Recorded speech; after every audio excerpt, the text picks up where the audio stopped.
در دوی ملی باشیده با 20 سالگی استقلالیت دولتی جمهوری تاجیکستان در ناحیه وسیع از همه تشکیلات و مؤسسه‌های ناحیه زیاده از 1000 نفر اشتراک نمودند.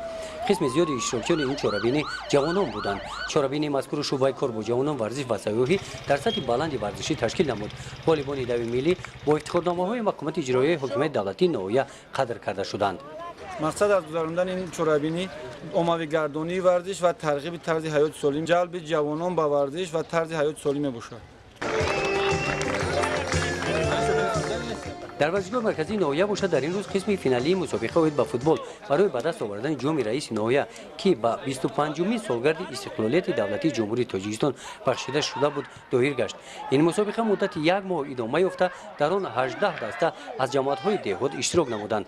قسمت فینالی چهاربینی بین محله‌های به نام قره و محله اسماعیل سامانی شده گذشت. غالب مسابقه بعد زدن توپ‌های 11 متره معین گردید.